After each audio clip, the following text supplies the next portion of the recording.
Hey, I'm Mike, and this is the Fighting Ibis YouTube channel. The last couple days have been pretty dry for us, and tomorrow we're expecting some rain starting in the afternoon. What better time than now than to get these potatoes up out of the garden.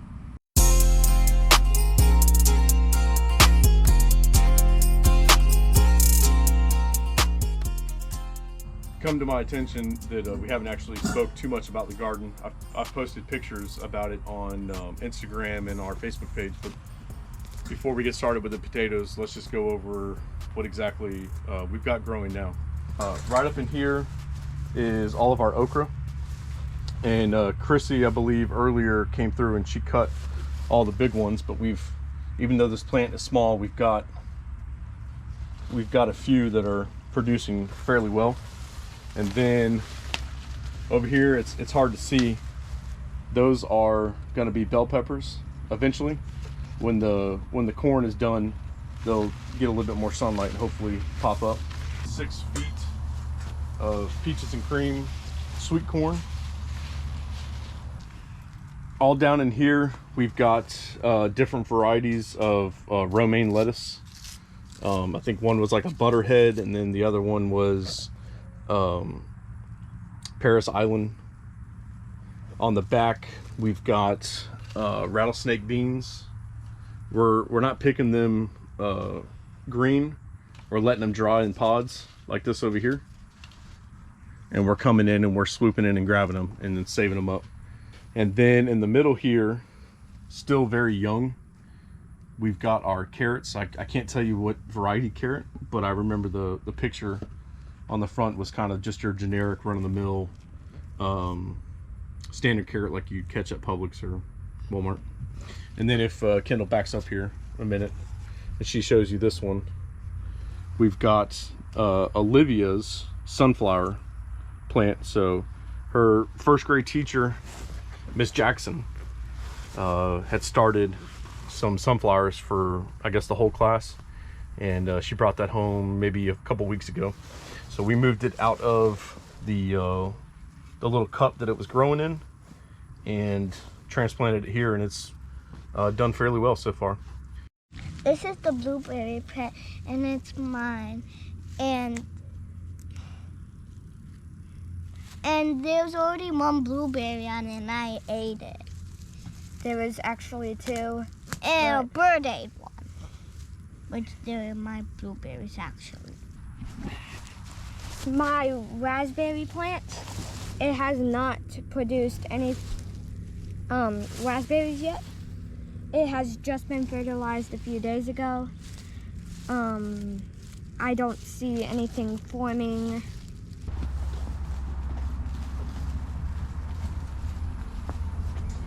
So we got these.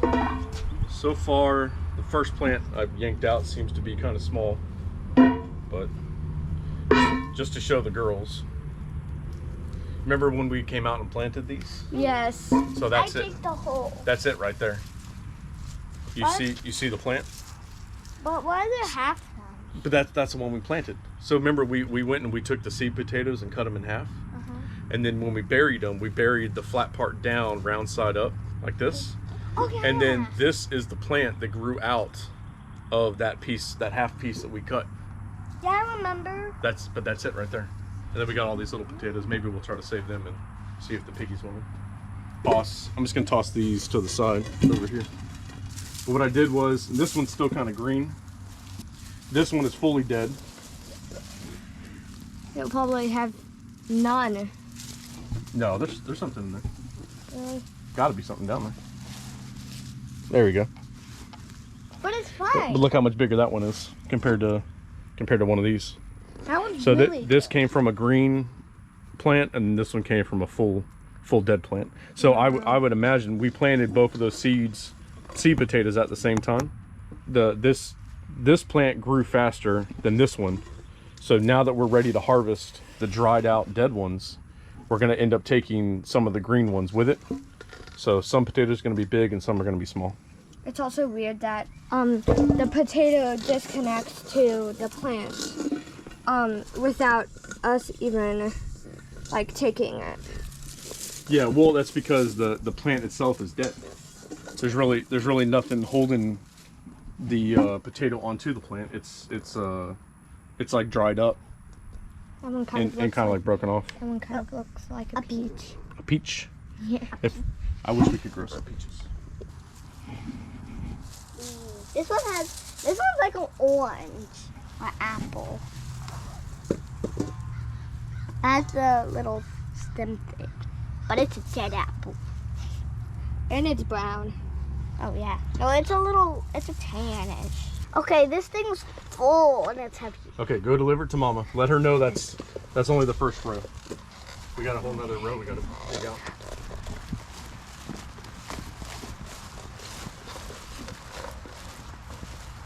It's heavy.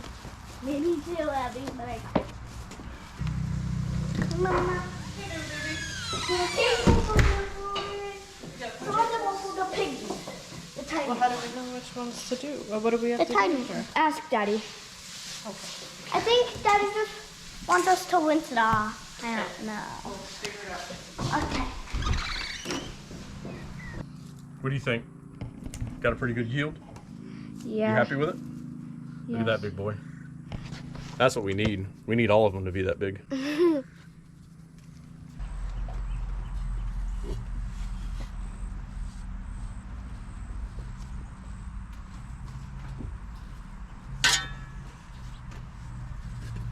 Tell us what you're doing. Right now I'm scooping pig poop Okay. for the fertilizer. Well, the pig poop is the fertilizer. Yes. But what are you gonna? So you're scooping it and putting it in the wheelbarrow, Uh-huh. and then what are we gonna do with that? We're gonna use that as fertilizer for the plants. Yeah, we're gonna put it in where the potatoes just were, so we can get it ready for the next Generation? the next plant that we're gonna put there. What generation of the plants? So that little pile that we made over there, why don't you just take that wheelbarrow and go take it over to that pile. Just go that way. I'll show you. It's like trying to keep something balanced. That's right. Yep, you got to balance it. You got to keep the back lifted up so that the legs don't drag. And you got to push. There you go.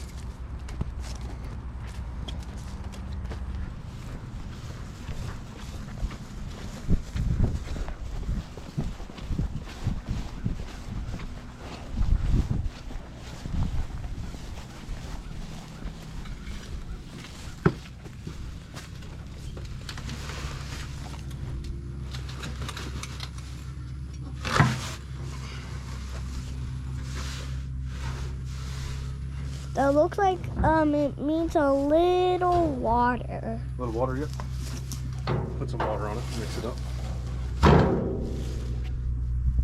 So this composted material that has our pig manure in it is mostly made up of the sandy soil. We've got their pine shaving bedding that's kind of mixed in with it. Some of it still hasn't broke down yet. So I'm going to try to do the best I can to mix all of this black dirt you see here.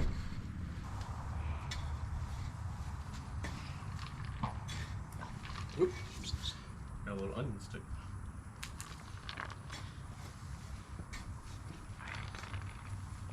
Spray it down from. So I can just start spraying it right now? Yeah, go ahead.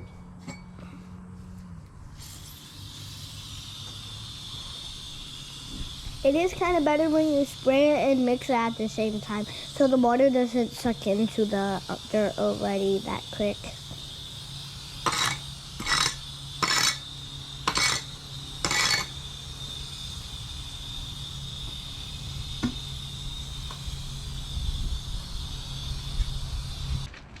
Well, there you have it. We've got our 2022 potato season is officially in the books. We've got nice, good, fat potatoes that would be turned into some food. We've got some nice, teeny, tiny potatoes, which For the hopefully our pigs will enjoy that little treat.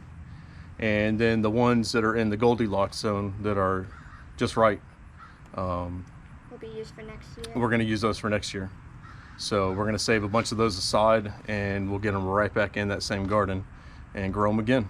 So if you haven't planted potatoes at all, I definitely recommend it if you've got a garden in your backyard. I think potatoes were fairly simple, and really I don't even think you really need a garden. If you just search up on YouTube, a lot of guys are growing them in like a 5-gallon bucket. So you just keep adding dirt as the plant grows. You just keep adding dirt. It creates little nodules, and then you get potatoes like we just pulled out here. Would you recommend them as a starter plant, like a plant for first gardeners? So I would definitely recommend potatoes as a very easy plant to grow. So for a starter, I would say that would be something you should dive into. I don't know if I'd go buy, because we bought like a 10-pound or 5-pound bag of seed potatoes. But half of it was a walk. So I would buy a bag of potatoes at the store, and then set a few of them out to grow some eyes on them, and then maybe get you 2 buckets and start there. I think that would probably be the best start to it. But if you do have a garden and you want to give it a shot, you got some room that you can give up.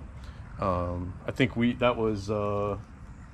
that was like 6 feet, so 2 rows, 6 feet. It was 3 foot wide, so they had a roughly 12-inch separation. And how long did it take for them to grow? We grew them in... I didn't keep track, honestly. Potatoes are, the tall tale sign is they die. The plant will fall over, it'll dry up, and then eventually shrivel up. Once your plant reaches that point, that's when you harvest them. So you could put it on the calendar if you want to, but I think the best thing is to just keep taking care of them. Once you start to see them fall over and start to get yellow and die, cut your water off so that your potatoes don't rot in the ground, and then that will speed up your plant dying. And whenever you get some dry weather and it's dry enough, pick them up out of the ground. It is very hot and dry right now. And if you have tiny potatoes, and if you have piggies, you should give the tiny potatoes to your pigs. I think so too, if they eat them. Our pigs seem to be a little finicky. I haven't found the perfect way to introduce stuff out of the garden yet for some reason. They like watermelon. They like watermelon, apples, and bananas. So. But don't they like the green part of the watermelon? No, that's the part that they didn't like. Oh. So anyways, we're getting a little off topic here, which is to be expected. So I just wanted to finish up this video. Thank you very much for stopping by the Fighting Ibis YouTube channel. Hope you come back again and see us soon. If you're not subscribed, hit the little red button, give us a like, give us a little comment. If you have anything to say about next year's potato growth, make sure to comment about that. Yeah, comment about that, like she said. So anyways, it was good seeing you guys, and we'll catch you on the next one. Bye-bye.